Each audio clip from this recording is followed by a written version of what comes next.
All right, let's dive into a really fascinating puzzle in the world of sports. We're going to look at the American and European models, and on the surface, it seems pretty simple. But when you dig in, you find this bizarre economic paradox that seems to get everything completely backward. So, it all kicks off with a headline like this one. A Norwegian newspaper looks at American sports leagues, the NFL, the NBA, and calls their whole financial setup socialist. In the USA, the heartland of capitalism. That just sounds wrong, right? So that's the big question we're tackling. Is this just some crazy headline, or is there really something socialist going on in American sports? We're going to dig into this together, and trust me, the answer is probably not what you're expecting. Now, to crack this puzzle, we don't need some super complicated political theory. Nope, all we need is one simple, but really powerful, idea from sports economics. It's basically the key that unlocks this whole thing. And here it is. It's called the uncertainty of outcome hypothesis. It was first talked about way back in 1956, and it's actually super simple. It just says that we, the fans, are way more interested and we're willing to pay more money when we have no idea who's going to win. That suspense, that's what makes it so valuable. I mean, think about it this way. Have you ever had a game spoiled for you before you got to watch it? It's just not the same, is it? You might still watch the highlights, but that edge of your seat, anything can happen feeling is totally gone. Well, that feeling is the uncertainty of outcome in action. Okay, so we've got our key. Now let's use it to unlock the American model. Because as soon as you understand just how important that uncertainty is, the whole system starts to look very, very different. And this is exactly where all that confusion comes from. You look at rules like salary caps, revenue sharing between rich and poor teams, and giving the worst teams the first pick in the draft. I mean, it looks socialist. You're limiting what the rich can spend, you're sharing the wealth. It sounds exactly like redistribution, doesn't it?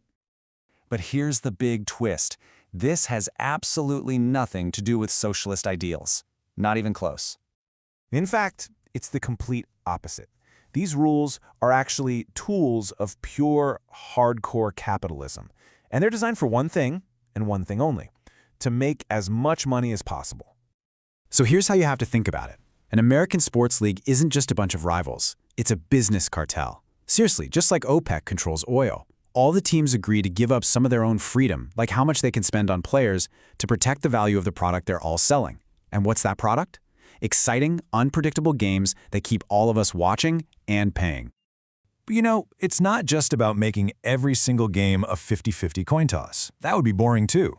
We also want to see amazing skill and incredible athletes, so the leagues are always trying to find this perfect sweet spot. They need enough uncertainty to make it a nail-biter, but not so much that it just feels random. It's a really tricky, but very, very profitable balancing act.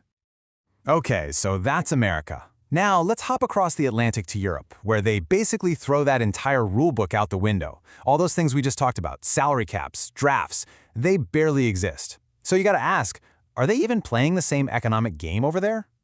Well, the leading theory for Europe is this idea called win maximization. And it basically says that for European clubs, the number one goal isn't making money, it's winning. It's all about the glory of lifting that trophy.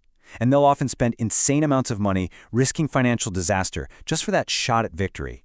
Profit's great, but it comes second. And this table just lays it all out perfectly, doesn't it?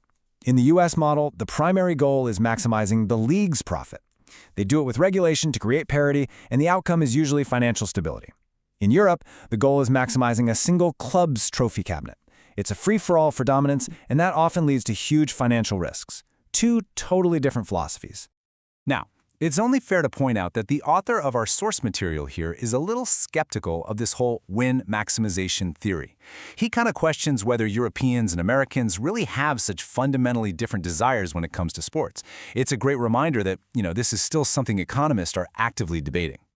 So, let's bring this all together. Let's wrap it up and deliver the final verdict on this clash between profit and glory.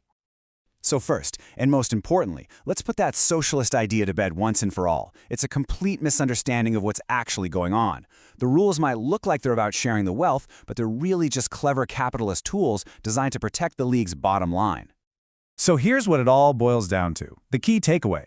U.S. sports leagues are capitalist cartels. They use all those regulations to create competitive balance because that maximizes the collective profit. European sports? It's a much more wide-open battleground, and it seems to be driven by the raw pursuit of glory. The fundamental difference isn't the political system, It's the objective.